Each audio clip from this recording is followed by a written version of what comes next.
In the first place, please bear in mind that I do not expect you to believe this story. Nor could you wonder had you witnessed a recent experience of mine when, in the armor of blissful and stupendous ignorance, I gaily narrated the gist of it to a fellow of the Royal Geological Society on the occasion of my last trip to London.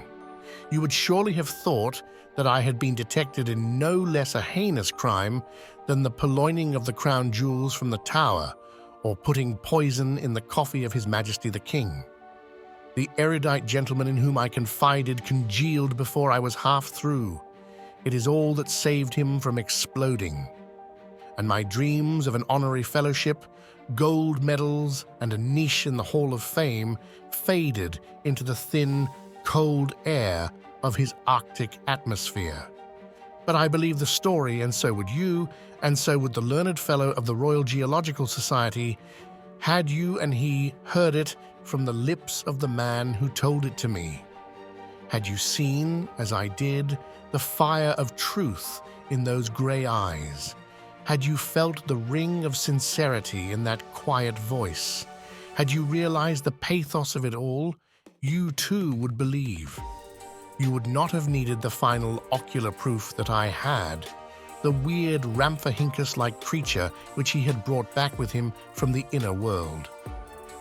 I came upon him quite suddenly, and no less unexpectedly, upon the rim of the Great Sahara Desert.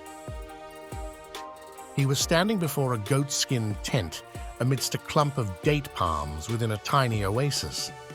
Close by was an Arab douar of some 8 or 10 tents. I had come down from the north to hunt lion. My party consisted of a dozen children of the desert. I was the only white man. As we approached the little clump of verdure, I saw the man come from his tent and with hand-shaded eyes peer intently at us. At sight of me, he advanced rapidly to meet us. "A white man!" he cried. "May the good Lord be praised! I have been watching you for hours, hoping against hope that this time there would be a white man. Tell me the date. What year is it?" And when I had told him, he staggered as though he had been struck full in the face, so that he was compelled to grasp my stirrup leather for support. "It cannot be," he cried after a moment. "It cannot be. Tell me that you are mistaken or that you are but joking." "I'm telling you the truth, my friend," I replied. "Why should I deceive a stranger or attempt to in so simple a matter as the date?" For some time he stood in silence with bowed head. 10 years, he murmured at last. 10 years, and I thought that at the most it could be scarce more than one.